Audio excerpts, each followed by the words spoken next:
Avant, j'étais conducteur de bus et maintenant, je suis hôte d'accueil et contrôleur aux entrées dans un casino. Et autrement, j'exerce ponctuellement l'activité d'arrangeur musical. J'écris des partitions de musique qui sont destinées à tout type de musiciens, tout type d'instruments, à partir d'œuvres originales. Alors, dans un premier temps, quand j'ai quitté le métier de conducteur de bus, je suis devenu réceptionniste en hôtellerie.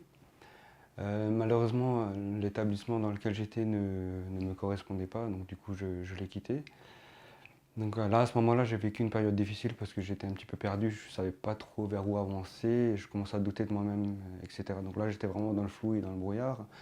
Et à ce moment-là, j'ai eu l'idée de faire un bilan des compétences, dans l'espoir justement de pouvoir mettre des mots sur mes compétences, mes motivations, mes envies et mes aspirations. Et au fil du temps, étape par étape, du coup, j'ai eu l'idée, cette envie de m'orienter vers tout ce qui était arrangement musical. Voilà, c'était quelque chose déjà que j'aimais beaucoup avant, l'arrangement musical, mais que je n'osais pas forcément approfondir davantage. Après, par rapport à mes motivations, donc, j'ai réalisé quand même que je ne pouvais pas me contenter d'une vie entière où, où je me positionnais dans un environnement qui ne correspondait pas. Et donc même dans les moments de doute, j'avais quand même toujours ce besoin de sens et de cohérence dans ce que je faisais et dans qui j'étais. Aujourd'hui, je suis arrangeur musical. Et en tant qu'arrangeur musical, en fin de compte, j'écris des partitions de musique à partir d'œuvres originales. Si on prend une œuvre originale de Beethoven, de Ravel, qui a été écrite autrefois il y a 100 ans, 200 ans, il faut savoir que les types d'instruments qu'il y avait autrefois ou les types d'ensemble ne sont pas forcément identiques à 100% par rapport aux ensembles d'instruments aujourd'hui. Donc l'idée en fin de compte c'est de remettre l'œuvre au goût du jour de telle sorte à ce que les musiciens d'aujourd'hui puissent également jouer ces œuvres sans forcément dénaturer l'œuvre en elle-même.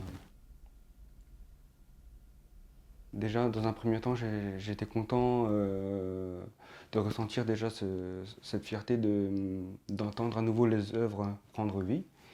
Et après, bien sûr, ça a aussi été quelque chose de puissant et de fort pour moi, le fait de savoir que les partitions, elles ont été reconnues et validées par un éditeur musical. En référence, il s'agit des éditions Lodi. En fait, une fois que je suis lancé dans l'écriture de mes partitions, à ce moment-là, je pense que, enfin, pour ma part, le monde, il n'existe plus, enfin, le monde extérieur n'existe plus. Et en fait, là, je suis dans mon monde à moi. Je suis vraiment dans ma bulle. Et là, je compte même pas le temps passé.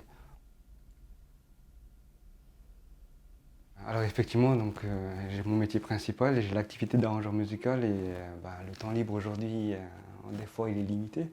Donc du coup après c'est une question de choix. Et en fin de compte de mon temps libre, on va dire que je vais pas dire que je fais pas grand chose, mais j'accorde des priorités.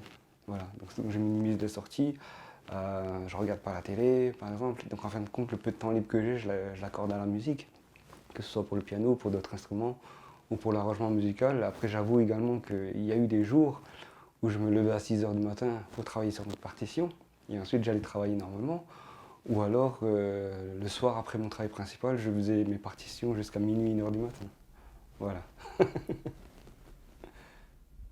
partition que tu vois ici, c'est moi qui l'ai écrite. En fin de compte, j'écris moi-même les partitions que j'ai envie de jouer.